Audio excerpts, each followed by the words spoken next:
ప్రజానాయకుడు పవన్ కళ్యాణ్ నటించిన చిత్రం హరిహర వీరమల్లు భారతదేశంలో జరిగిన యథార్థ కథను ఆధారంగా తీసుకుని తెరకెక్కించిన ఒక చారిత్రక చిత్రం. 14వ శతాబ్దంలో ఉత్తర భారతదేశాన్ని పాలించే మహారాజు మొహమ్మద్ బిన్ తుగ్లక్ అంటే అప్పటి తుగ్లక్ సామ్రాజ్యానికి చెందిన మహారాజు. ఇది వాస్తవిక కథలోని రాజు కథ. అయితే చిత్ర ట్రైలర్లో ఇక్కడ ఔరంగజేబ్ని ప్రస్తావించడం జరిగింది. అయితే ఇతను 17వ శతాబ్దంలో చెందిన మహారాజు, మొఘల్ చక్రవర్తి. అయితే తుగ్లక్ ఢిల్లీ సుల్తానేట్లోని ఒక సుల్తాన్. ఈయన 14వ శతాబ్దంలో చెందిన మహారాజు. వీళ్ళిద్దరికీ ఇంచుమించు 400 ఏళ్ల వ్యత్యాసం ఉంది. అంటే ఇది బహుశా ప్రజలకు అర్థం అవడం కోసం పేరు మార్చినట్టు మనం అనుకోవచ్చు. 14వ శతాబ్దంలో ఉత్తర భారతదేశంలో ఇస్లాం మతం బాగా వ్యాప్తి చెందింది. ఎందుకంటే అప్పటి మహారాజులు ఇస్లాం మతానికి చెందిన చక్రవర్తులు కాబట్టి. ఆ ప్రాంతంలో అప్పటి మొహమ్మద్ బిన్ తుగ్లక్ దక్షిణ భారతదేశంలోని కూడా అతని సామ్రాజ్యాన్ని వ్యాపింపజేయాలని చూస్తాడు. అప్పుడు ఏమవుతుంది అంటే దక్షిణ భారతదేశంలో పాలించే పాలకులు ఎవరైతే ఉన్నారో వాళ్ళందరూ కూడా హిందూ మతానికి చెందిన రాజులు. ఉదాహరణకు కర్ణాటక ప్రాంతంలోని హొయసల సామ్రాజ్యం, అలాగే ఆంధ్ర తెలంగాణలో కాకతీయులు, అలాగే మన తమిళనాట పాండ్యులు, ఇలాగా దక్షిణ భారతదేశంలో వివిధ ప్రాంతాల్లో వివిధ హిందూ రాజ్యాలు రాజ్యాధికారంగా పాలన కొనసాగించేవి. ఎప్పుడైతే దక్షిణ భారతదేశంలోకి ఇస్లాం మతం చొరబడాలని ప్రయత్నించిందో అది ఒక అతి పెద్ద సామాజిక సంక్షోభంగా తయారైంది. ఎలాగైతే బలవంతపు మత మార్పిడులు, హిందూ ఆలయాల ధ్వంసాలు, అలాగే ఏదైతే ఢిల్లీ చక్రవర్తి మొహమ్మద్ బిన్ తుగ్లక్ తన సామ్రాజ్య విస్తరణతో పాటు తన మతాన్ని కూడా విస్తరించాలని ప్రయత్నాలు చేసేవాడు. అప్పుడు దక్షిణ భారతదేశంలో హిందూ మతం ఉనికికే ప్రమాదం ఏర్పడింది. అంటే హిందూ మతాన్ని రక్షించాల్సిన అవసరం తరుణం ఆసన్నమైంది. దీనికి మరీ ముఖ్యంగా ఇద్దరు మహర్షులు, ఒకళ్ళు స్వామి విద్యారణ్యుడు, అలాగే అతని శిష్యుడు సాయనుడు కలిసి ఈ హిందూ మతాన్ని దక్షిణ భారతదేశంలో కాపాడే పనిలో నిమగ్నమయ్యారు. ఇక రాజ్యం మీదుగా వెళితే, అంటే పొలిటికల్గా వెళితే, అప్పటి కర్ణాటక ప్రాంతం ఇంచుమించుగా గోల్కొండ కూడా వస్తుంది అనుకోండి. పాలించే రాజు హొయసాలుడు. అంటే ఆ హొయసాలుడి సామ్రాజ్యంలో చీఫ్ కమాండర్స్ అంటే ముఖ్య సైనికాధికారులుగా ఇద్దరు ఉండేవాడు. ఒకడు హరిహరుడు, రెండు బుక్కారాయుడు. I mean to say Harihara, బుక్క.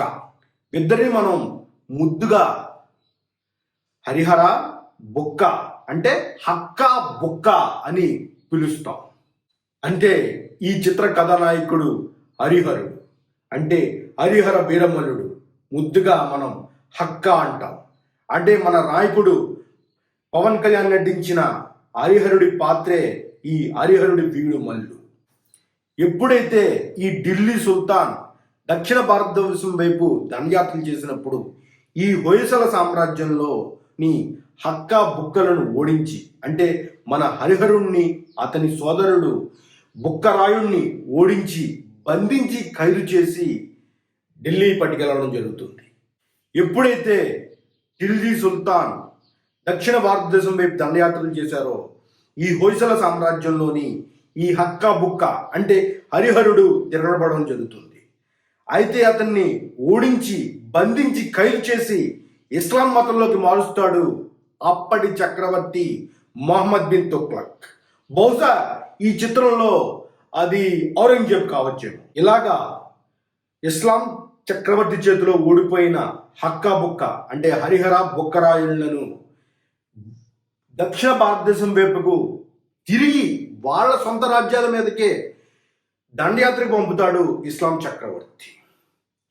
అయితే అప్పటి దక్షిణ భారతదేశంలో హిందూ మతాన్ని కాపాడడానికి కంకణం కట్టుకున్న స్వామి విద్యారణ్యుణ్ణి వీళ్ళిద్దరూ కలుస్తారు. ఇలాగా మతం మారి తిరిగి తన సొంత రాజ్యాల వైపుకే దండయాత్రకి వచ్చిన మన హరిహరుణ్ణి ఈ స్వామి విద్యారణ్యుడు చేరదీసి తనకి జ్ఞానాన్ని నేర్పి అలాగే తనని తిరిగి శుద్ధి కార్యక్రమం ద్వారా తనని మరలా తన పుట్టిన మతమైన హిందూ మతంలోకి మారుస్తాడు.